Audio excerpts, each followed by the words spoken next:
On nous a appris que s'expliquer est une preuve de maturité, qu'expliquer, c'est être clair, qu'expliquer, c'est éviter les conflits. Dès l'enfance, on nous répète qu'il faut justifier ses choix, ses décisions, ses comportements, afin d'être compris et accepté. Cette idée est devenue si normale qu'elle n'est presque jamais remise en question. Et pourtant, dans la réalité des relations humaines, elle produit souvent l'effet inverse. Plus tu expliques, plus tu t'affaiblis. Non pas parce que la parole serait inutile, mais parce que l'explication te place presque toujours dans une position de défense. Tu ne parles plus depuis ta stabilité intérieure, tu parles pour être validé. Tu cherches à convaincre, à rassurer, à éviter un jugement. Et à cet instant précis, l'équilibre se déplace. Le respect ne naît pas de l'explication. Il naît de la cohérence, de la constance, de la capacité à agir sans chercher l'approbation. Lorsqu'une personne s'explique trop, elle envoie un signal silencieux mais puissant. Ce que je fais a besoin d'être justifié.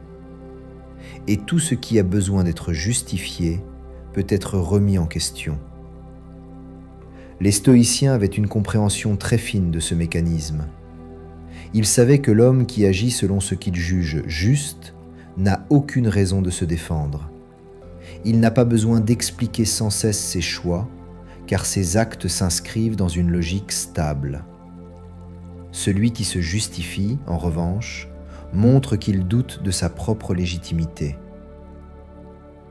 Ne cherche pas à paraître juste, sois-le. Marc Aurèle. Dans les échanges quotidiens, on observe ce phénomène partout. Une décision est prise, puis immédiatement suivie d'un flot d'explications.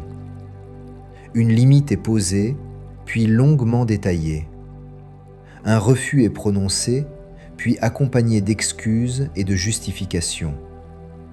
À chaque fois, l'autorité de départ se dilue. Le message se brouille. L'autre comprend qu'il peut discuter, négocier, insister. Expliquer trop, c'est ouvrir la porte à la contestation. Chaque mot ajouté crée une nouvelle prise, une nouvelle faille, une nouvelle occasion pour l'autre de tester, de douter, de pousser. Et bien souvent, plus tu expliques, moins tu es respecté. Cela ne signifie pas que le silence est toujours la solution.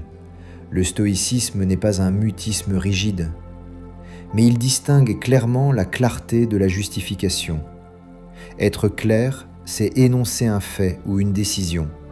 Se justifier, c'est chercher à rendre cette décision acceptable aux yeux de l'autre. Et cette recherche est précisément ce qui affaiblit. L'homme stoïcien n'agit pas pour être compris, il agit pour être en accord avec ses principes. S'il est compris, tant mieux. S'il ne l'est pas, il reste calme. Il ne transforme pas chaque choix en débat. Il ne mendie pas le respect par des mots.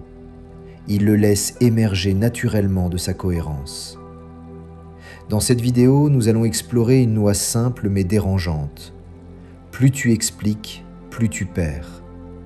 Non pas parce que tu devrais devenir froid ou distant, mais parce que le respect ne se gagne jamais par la défense. Il se gagne par la stabilité intérieure.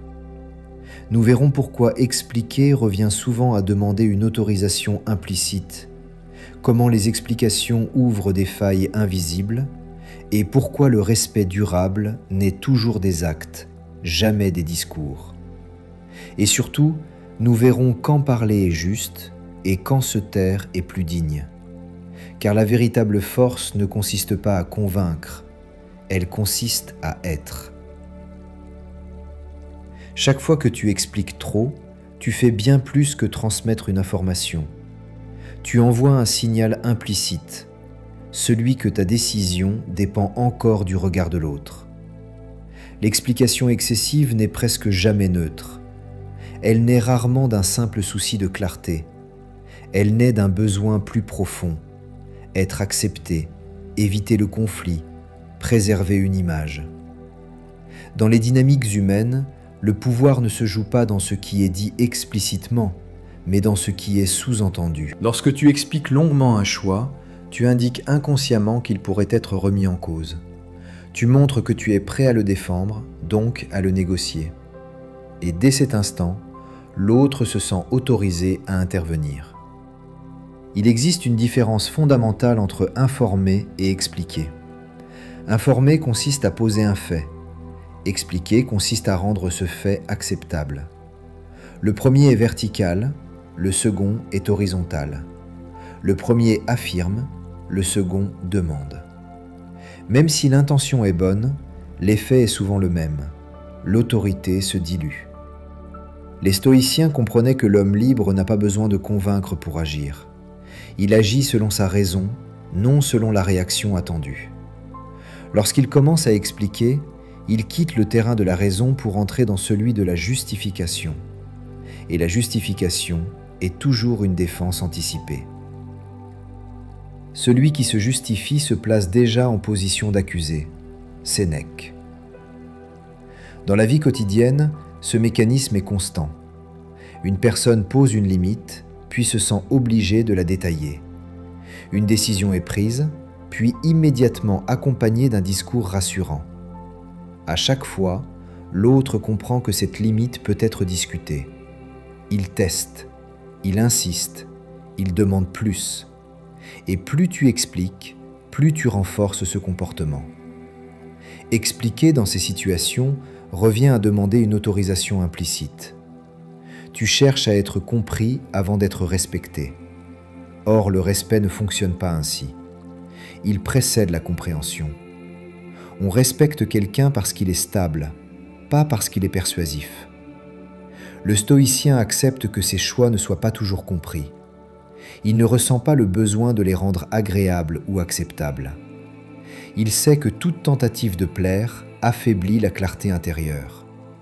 Il préfère une incompréhension calme à une validation obtenue au prix de sa cohérence. Ce refus d'expliquer excessivement n'est pas de l'arrogance, c'est une économie de soi. Une manière de ne pas disperser son énergie dans des débats inutiles. Chaque explication donnée à la mauvaise personne est une énergie perdue. Comprendre cela est essentiel pour saisir la suite. Car expliquer ne se contente pas de déplacer la dynamique de pouvoir. Cela crée aussi des failles. Et plus tu parles, plus ces failles deviennent visibles. Chaque mot supplémentaire que tu ajoutes à une explication crée une ouverture, une possibilité d'interprétation, une prise potentielle. Dans les relations humaines, les failles ne sont pas toujours créées par de mauvaises intentions, mais par un excès de transparence. Plus tu parles, plus tu donnes de matière, et toute matière peut être utilisée. Lorsque tu expliques longuement, tu exposes ton raisonnement, tes hésitations, parfois même tes peurs. Tu montres comment tu penses. Tu révèles ce qui te fait douter, ce qui te touche, ce qui te freine. Même si l'autre n'a aucune intention de nuire, ces informations modifient la dynamique. Elles rendent ton positionnement lisible, donc testable. Les personnes attentives, consciemment ou non, repèrent ces failles. Elles savent sur quels mots revenir, quelles justifications remettre en cause, quels arguments retourner. Le débat ne porte plus sur l'essentiel, mais sur la manière dont tu t'expliques. Et à mesure que tu te défends, tu perds du terrain. Le silence, à l'inverse, ne laisse aucune prise. Une décision posée calmement, sans justification excessive, est difficile à attaquer. Il n'y a rien à démonter, rien à interpréter, rien à retourner. L'autre est face à un fait, non à un raisonnement. Les stoïciens valorisaient cette retenue. Ils savaient que la parole, lorsqu'elle devient défensive, est une faiblesse déguisée. Non parce qu'elle est fausse, mais parce qu'elle révèle une dépendance au jugement extérieur. Ce que tu ajoutes après la décision est souvent ce qui l'affaiblit. Marc Aurèle. Dans les environnements sociaux ou professionnels, on observe souvent ce phénomène. Une personne parle peu, pose ses décisions avec calme et on la respecte. Une autre explique tout, anticipe les objections, se justifie constamment et on la questionne sans cesse. La différence ne vient pas de la compétence, mais de la posture. Plus tu parles, plus tu invites l'autre à entrer dans ton espace intérieur. Et tout le monde n'a pas le droit d'y entrer. Les explications excessives effacent les frontières. Elles rendent l'homme perméable. Elles transforment chaque interaction en négociation. Le stoïcien, lui, garde son espace intact. Il parle lorsque c'est nécessaire, mais il se tait dès que la parole devient une défense. Il sait que le respect ne se gagne pas par l'accumulation d'arguments, mais par la constance d'une position. Mais si le silence protège, ce n'est pas lui qui crée le respect. Le respect naît ailleurs. Il naît de quelque chose de plus profond, de plus durable. La cohérence entre ce que tu fais et ce que tu es. C'est ce que nous allons voir maintenant. Le respect ne se construit pas par le discours. Il s'installe par la répétition silencieuse d'actes cohérents. Lorsqu'un homme fait ce qu'il dit et dit peu ce qu'il fait, une forme d'autorité naturelle émerge. Cette autorité n'a pas besoin d'être expliquée, elle se ressent. Les mots peuvent impressionner un instant, les explications peuvent rassurer temporairement, mais seule la cohérence crée une confiance durable. Les êtres humains observent bien plus qu'ils n'écoutent. Ils notent les écarts, les contradictions, les changements de posture. Et lorsqu'ils constatent une stabilité dans le temps, le respect s'installe sans discussion. Les stoïciens plaçaient cette cohérence au cœur de la vie juste. Pour eux, parler beaucoup de vertu sans la pratiquer était une forme de faiblesse. Ils savaient que l'exemple silencieux transforme plus que 1000 arguments. Celui qui incarne ces principes n'a pas besoin de les défendre. Ne parle pas de philosophie, vis-la, Épictète. Dans la vie quotidienne, ce principe est évident. Une personne qui respecte toujours ses engagements, qui agit avec constance, qui pose des limites sans émotion excessive, inspire naturellement le respect. À l'inverse, quelqu'un qui explique sans cesse ce qu'il devrait faire, ce qu'il va faire ou pourquoi il agit ainsi, finit par perdre en crédibilité. La cohérence crée une forme de prévisibilité saine. Les autres savent à quoi s'attendre. Ils comprennent que les décisions ne sont pas impulsives, mais alignées sur des principes. Cette compréhension ne nécessite pas de discours. Elle se construit par l'observation. Expliquer trop rompt cette dynamique. Cela donne l'impression que la décision n'est pas totalement intégrée, que l'homme parle pour se convaincre lui-même, et cette impression affaiblit la perception de solidité. Le stoïcien accepte que sa cohérence ne soit pas immédiatement reconnue. Il ne cherche pas à accélérer le respect par la parole. Il laisse le temps faire son travail. Il sait que ce qui est solide n'a pas besoin d'être justifié. Cette posture a un effet profond. Elle décourage les tests inutiles. Elle limite les tentatives de manipulation. Elle crée une frontière invisible autour de l'individu. On hésite à le provoquer, car on sent que ses réactions ne dépendront pas de la pression extérieure. Mais tout le monde n'accepte pas cette frontière. Certains cherchent à la franchir. Ils exigent des explications, non pour comprendre, mais pour reprendre le contrôle. Comprendre qui sont ces personnes et pourquoi elles agissent ainsi est essentiel. Toutes les demandes d'explication ne viennent pas d'un désir sincère de comprendre. Très souvent, elles naissent d'un besoin de contrôle. Certaines personnes supportent mal ce qui leur échappe. Elles veulent savoir pourquoi tu agis ainsi, pourquoi tu refuses, pourquoi tu changes, non pas pour s'adapter, mais pour reprendre une position dominante dans l'échange. Exiger des explications est une manière subtile de déplacer le rapport de force. Celui qui demande se place en position d'évaluateur. Celui qui explique se place en position de justifier. Même lorsque la demande est formulée calmement, l'effet psychologique est le même. L'autre t'invite à rendre des comptes sur des choix qui t'appartiennent. Les stoïciens savaient reconnaître ce mécanisme. Ils comprenaient que toute personne qui cherche à te faire expliquer sans cesse cherche rarement la vérité. Elle cherche une prise, une ouverture, une faille par laquelle elle pourra influencer, retarder ou affaiblir ta décision. Celui qui veut tout comprendre des choix des autres veut souvent les gouverner. Sénèque. On retrouve ce comportement chez certains profils très précis. Les personnes anxieuses, qui ont besoin de tout maîtriser pour se rassurer. Les manipulateurs émotionnels, qui utilisent l'explication comme levier.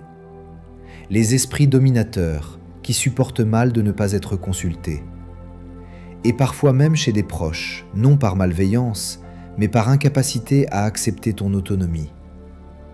Expliquer à ces profils ne les apaise jamais durablement. Au contraire, cela les encourage. Chaque justification devient une invitation à demander davantage. Chaque détail fourni devient un point de discussion supplémentaire. Et peu à peu, tu te retrouves à défendre des décisions qui n'auraient jamais dû être débattues. Le stoïcien comprend qu'il n'a aucune obligation d'expliquer ce qui relève de sa responsabilité intérieure. Il distingue la clarté nécessaire de la justification inutile. Il peut énoncer un choix, mais il ne transforme pas ce choix en argumentaire. Il ne cherche pas à convaincre ceux qui veulent contrôler. Refuser d'expliquer excessivement n'est pas une provocation. C'est une protection, une manière de préserver l'équilibre sans entrer dans le conflit. Souvent, une phrase simple suffit. Parfois, le silence est encore plus efficace. Il ferme la porte sans violence. Ce refus calme révèle beaucoup de choses. Ceux qui respectent ta position s'adaptent. Ceux qui insistent montrent leurs intentions. Et cette révélation est précieuse, car elle te permet de voir clair sans avoir à te défendre. Mais le stoïcisme n'est pas un refus absolu de la parole. Il existe des situations où parler est juste, où expliquer n'est pas une perte, mais une expression de clarté et de responsabilité. La sagesse consiste à reconnaître cette frontière. C'est ce que nous allons explorer maintenant. Le stoïcisme n'enseigne pas le silence aveugle. Il n'encourage ni la fermeture, ni le mutisme rigide. Il enseigne la mesure, savoir quand parler et surtout pourquoi parler. Car la différence entre une parole juste et une parole faible ne tient pas au nombre de mots, mais à l'intention qui les porte. Parler devient nécessaire lorsque le silence créerait de la confusion inutile, lorsque l'absence de clarté nuirait à l'action collective, lorsque ne rien dire serait une fuite et non une retenue. Le stoïcien ne fuit pas ses responsabilités. Il ne se cache pas derrière le silence pour éviter l'inconfort. Il parle lorsque cela sert la vérité, non lorsqu'il cherche à se protéger. La frontière est subtile, mais essentielle. Expliquer pour clarifier une situation n'est pas se justifier. Clarifier, c'est poser un cadre. Se justifier, c'est tenter de rendre ce cadre acceptable. Dans le premier cas, la parole est droite. Dans le second, elle est défensive. Et cette différence se ressent immédiatement. Les stoïciens parlaient peu, mais lorsqu'ils parlaient, leurs mots étaient simples, précis, sans surcharge émotionnelle. Ils ne cherchaient pas à convaincre, mais à énoncer. Ils n'anticipaient pas toutes les objections. Ils n'essayaient pas de se rendre sympathiques. Leurs paroles étaient une extension de leur calme intérieur. Dis ce qui est nécessaire, puis tais-toi. Épictète. Parler devient aussi nécessaire lorsqu'il s'agit d'enseigner ou de guider. Mais même dans ce cas, la parole stoïcienne reste sobre. Elle ne cherche pas à briller. Elle ne se perd pas dans l'explication excessive. Elle va à l'essentiel, puis laisse l'autre faire son propre chemin. Le piège consiste à croire que plus on explique, plus on est compris. En réalité, l'excès de mots brouille souvent le message. Il donne l'impression que l'orateur doute de ce qu'il affirme. Le stoïcien accepte que tout ne soit pas immédiatement compris. Il privilégie la clarté à court terme et la cohérence à long terme. Il y a aussi une autre limite fondamentale. Parler pour défendre son ego n'est jamais nécessaire. Dès que la parole sert à protéger une image, à éviter un jugement, à préserver une position sociale, elle devient une perte. Le stoïcien observe ce moment avec lucidité. Il reconnaît l'envie de s'expliquer et il choisit de ne pas y céder. Parler quand c'est juste, se taire quand c'est digne. Voilà l'équilibre. Ni rigidité, ni dispersion. Une parole rare, mais alignée. Le respect ne se négocie pas. Il ne se réclame pas. Et surtout, il ne se gagne jamais par la justification. Plus tu expliques pour être accepté, plus tu montres que ton centre de gravité est à l'extérieur de toi. À l'inverse, moins tu expliques, plus tu invites les autres à observer ce que tu incarnes réellement. Le stoïcien ne cherche pas à être compris par tous. Il cherche à rester juste. Il accepte que certaines personnes ne comprennent pas ses choix, ses silences, ses décisions. Il n'en fait pas un combat. Il sait que la cohérence parle plus fort que n'importe quel discours. Expliquer moins, ce n'est pas devenir froid, c'est devenir clair. C'est cesser de transformer chaque décision en débat. C'est refuser de diluer sa position dans des mots inutiles. C'est protéger son énergie, son calme, sa direction intérieure. Celui qui est solide n'a pas besoin de se défendre. Marc Aurèle. Dans un monde qui exige des explications constantes, la retenue devient une forme de force.